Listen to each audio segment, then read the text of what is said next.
Okay, guys, welcome to day 55 of the 100-day nutrition course. Today we're going to talk about the health halo, so how packaging can impact our eating.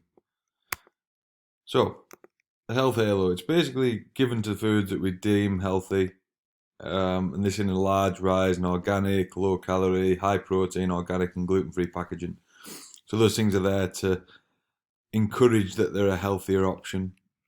We underestimate the calories in healthy foods, and if a healthy main course is chosen at restaurants, we compensate by consuming greater side dishes, sauces, and drinks. There's been studies done into that.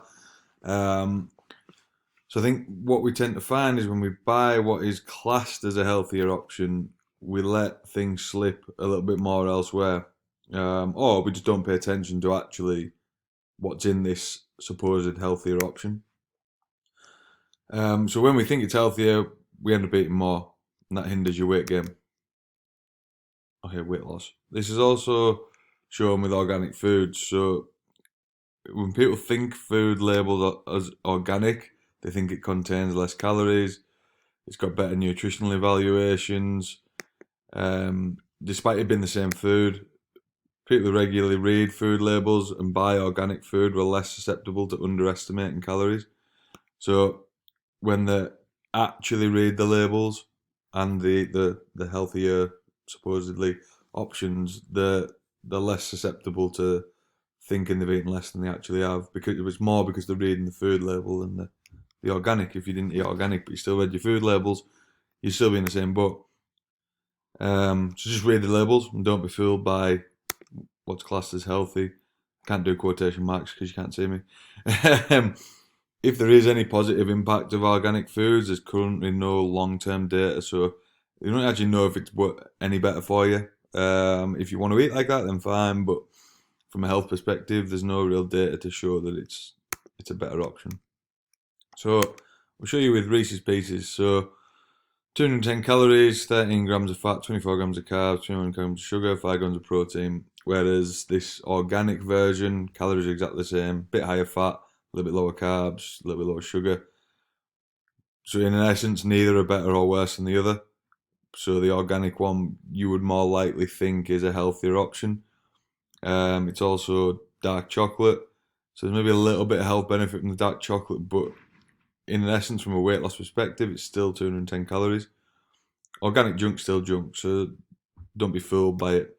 I know I put a post on my page years and years ago of a what was it, organic? I think it was organic. No, it was gluten free. Similar idea, pie. But it was still a pie. It was more calories than a Greg's pie, but people would buy it because it said gluten free on it. It was still about 450 calories. Um, so organic chocolate spread, 549 calories per 100 gram, 538. So again, much of a muchness with regard to a difference. Probably costs a way more, and isn't really worth that extra cost. We've got orange juice versus Coca Cola. So orange juice, 44 calories per 10 grams of carbs or per 100 mil.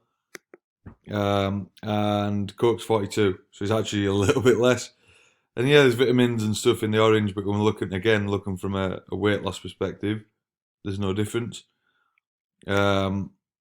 When you compare that to just an orange per 330 mil, so what you get as a can, so that's a can of Coke or the equivalent of orange, 145, 139, and only 64 calories for an orange. So again, from a weight loss perspective, which one would be better? The orange would probably fill you up a little more, feel like you're eating something, and it's half the calories, so it's a better choice.